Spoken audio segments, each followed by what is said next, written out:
வணக்கம். மார்கழி 22 திருப்பாவை பாசுரம் 22. அங்கன்மான் ஞாலத்தரசர் அபிமான பங்கயமாய் வந்து நின் பள்ளிக் கட்டிற்கீழே சங்கமிருப்பார் போல் வந்து தலை பெய்தோம். கிங்கினி வாய்ச்செய்த தாமரை பூ போல செங்கன் சிறுதே எம்மேல் விழியாவோ. திங்களும் ஆதித்யனும் எழுந்தாற்போல் அங்கன் இரண்டும் கொண்டு எங்கள் மேல் நோக்குதியேல் எங்கள் மேல் சாபம் இழிந்தேலோர் எம்பாவாய். விளக்கம்.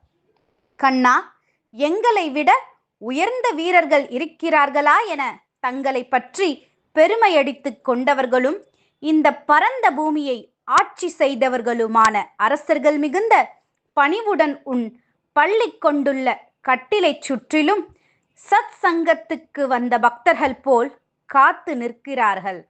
அவர்களைப் போல் நாங்களும் உன் அருகில் நிற்கிறோம். எங்கள் மீது கிண்கிணி என ஒலிக்கும் சிறு மணியின் வாய் போலவும் தாமரை பூ மெதுவாக மலர்வது போலவும் உன் சிவந்த தாமரை கண்களை சிறுகச் சிறுகத் திறந்து விழிக்க மாட்டாயா?